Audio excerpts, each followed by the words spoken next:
Every Final Fantasy fan has faced it, that moment when skill, strategy and patience mean absolutely nothing because it's luck that decides everything. From impossible steals to maddening minigames, RNG has been tormenting us for decades. Today, I'm counting down the 10 worst luck-based moments in Final Fantasy history. Moments where the dice rolls of fate turned our favourite RPGs into pure suffering. So what exactly is RNG? Well, it stands for Random Number Generator. It's the hidden dice roll behind every lucky critical hit, rare item drop, and unpredictable minigame outcome. It's effectively what keeps the game exciting, but it's also what makes certain moments downright cruel. So to qualify for my list, RNG has to play a real part, whether that's a 1 in 100 chance to steal an item, or maybe a minigame that mixes genuine skill with random chaos. That means things like the jump rope challenge from Final Fantasy IX, as horrific as that is, won't actually make this cut, because it is consistent once you learn the rhythm. We're focusing on the moments where luck itself is the real enemy. Final Fantasy XV, the Magitech suit version 2.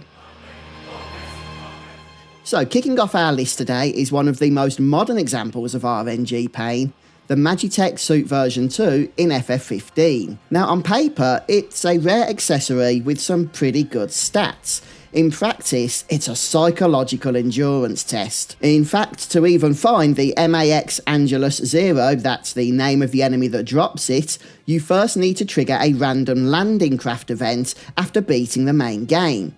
The appearance rate alone is low, and when it finally lands, you've got a brutal fight on your hands. But that's just the beginning, because when you do beat it, the game graciously offers about a 5% chance to drop the item that you want, which means that players have spent hours, sometimes even days, fighting the same mechanical monstrosity over and over, hoping that one run will finally roll the right magic number. And when it doesn't, you just watch that loot window pop up empty, and maybe start questioning your life choices. Final Fantasy III, the Onion Knight equipment. Up next, we're going old school, to the days when RNG wasn't just annoying, it was actually pretty merciless. In Final Fantasy III, the Onion Knight is meant to be one of the best job classes, but to truly make it shine, you are going to need the Onion equipment set. That includes the sword, shield, the helm, gauntlets, and armour. I mean, that sounds simple, right? Yeah, except every single piece is a rare drop from the dragons in the Crystal Tower, or in the 3D versions, from dragons in the secret Iron Giant dungeon. Now, each dragon type will only drop certain parts, so the yellow dragons for helms, red for armour, green for gauntlets, while the sword and shield can technically drop from any of them. The problem is the odds are so low here that collecting the full set isn't just time consuming, it's kinda borderline legendary. In fact, players have spent dozens of hours farming the same enemies over and over just to see one drop sparkle. It's the kind of grind that, yes, makes you feel quite nostalgic. Well, at least right up until you realise that nostalgia can hurt. Number 8, the Black Pegasus mount from Final Fantasy XIV. So number 8 takes us into the MMO era, Final Fantasy XIV, and that elusive Black Pegasus mount. This majestic flying beast isn't earned through story progression or achievements, oh no.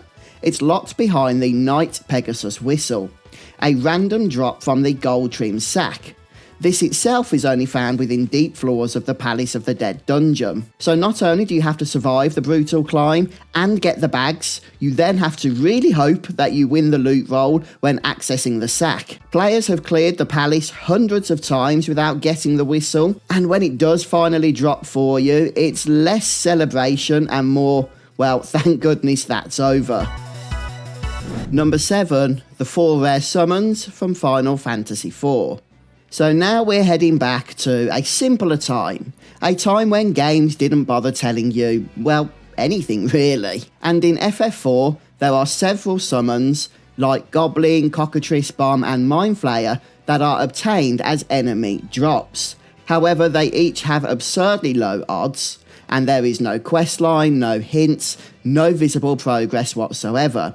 You just fight the same monsters for hours after hours, hoping one of them finally drops the magic item you are after. Players have spent entire weekends grinding, often without even realising the drop existed until reading about it years later in a guide. And this is a case of it not just being RNG, but completely invisible RNG, the kind that laughs at your time and rewards your effort with, well, usually nothing. And it turns out these summons aren't even that powerful when you do get them.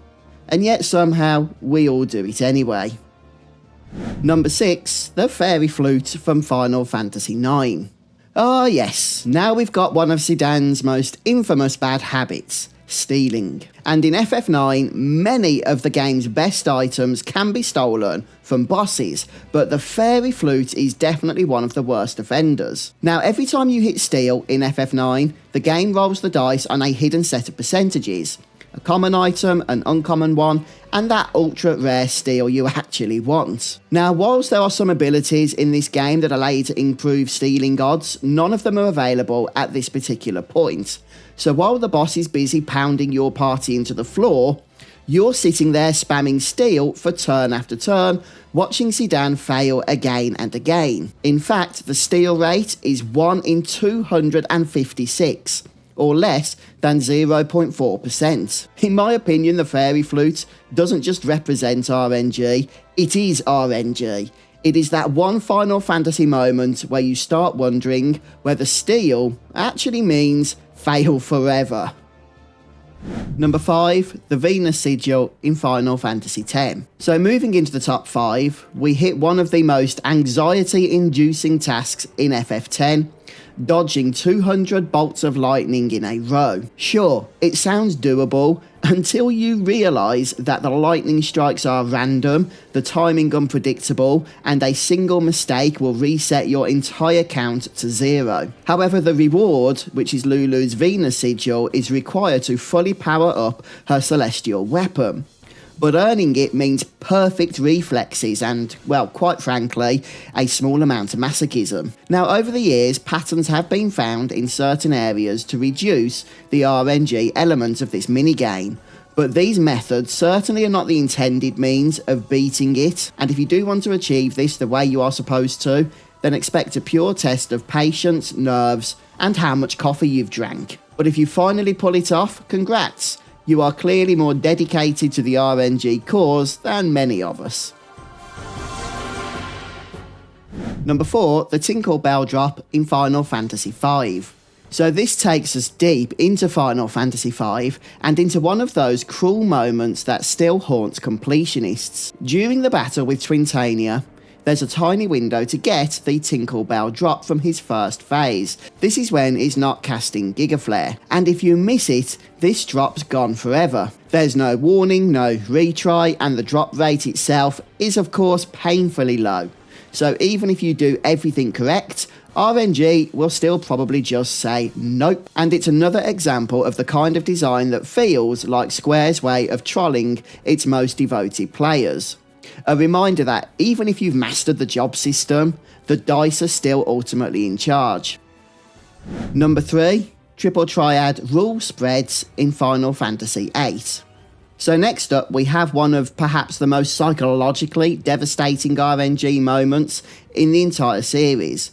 The Triple Triad's random rule spreading. Now, I'm going to be honest, I really enjoy the minigame Triple Triad, but what starts as one of the most relaxing and addictive minigames in Final Fantasy VIII quickly turns into a complete nightmare when a single region decides to add random or plus, and suddenly your deck has become useless. And the worst part of this, you can spread bad rules completely by accident, and if you try to fix one area's rules, you somehow make the entire continent unplayable. There's no clear feedback, no guarantee of success, and no way to predict what the game will decide. Some players ended up resetting their saves just to undo the chaos, and others simply gave up and refused to play cards ever again, which is a real shame. Thankfully, nowadays we have discovered ways to try and force manipulate some of these RNG issues, but even these aren't guaranteed, and the whole rule system in FF8 is just psychological warfare.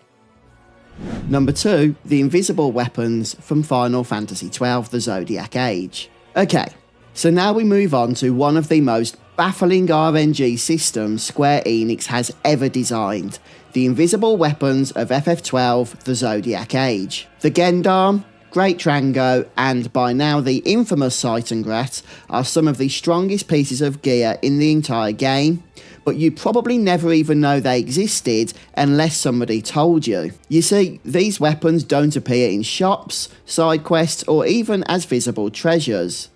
They're hidden inside invisible chests with microscopic spawn rates and even smaller chances of dropping the actual item. The Seitengrat is certainly the worst offender. It is found in a single chest which only has a 1% chance of spawning when you enter the area, and when the chest does finally spawn, the weapon itself only has a 1% chance of appearing within it. That means the spawn chance of Seitengrat is a mind-bogglingly low 1 in 10,000, which means without a guide, you could play the entire game blissfully unaware that the most powerful gear in Ivalice was quietly laughing at you. Number 1, the Sun Sigil from Final Fantasy X. And finally we come to the crown jewel of RNG frustration, Final Fantasy X's Chocobo Trainer race for Tidus' Sun Sigil. So on the surface, it's a simple race. Dodge the birds, collect the balloons, and reach the finish line with a total time of 0.0 seconds. Yeah, in reality, this is one of the most rage-inducing minigames across the franchise. Even though there is some skill involved, the main problem is that the balloons and the birds spawn randomly on every attempt. You can run a flawless race and still lose because the balloons appeared on the wrong side of the race course, or the birds decided they hated you personally. So it mixes genuine skill with completely uncontrollable luck. The perfect storm of Final Fantasy pain. Players, including myself, have spent hours upon hours trying to shave fractions of seconds off their runs, only for RNG to laugh in our faces. And when you finally do cross that finish line with 0.0 seconds on the clock, it doesn't always feel like a triumph. It feels like you've escaped. And the true ultimate weapon here probably isn't Tidus' Callad Bolg, it's your patience.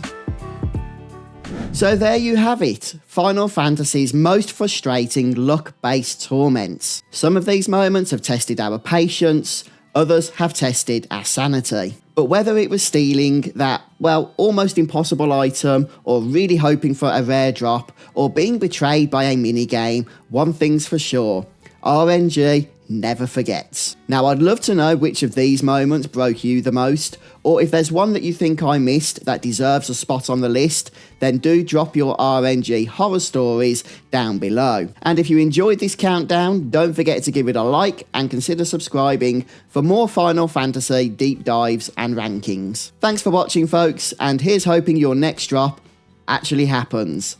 I'll see you next time.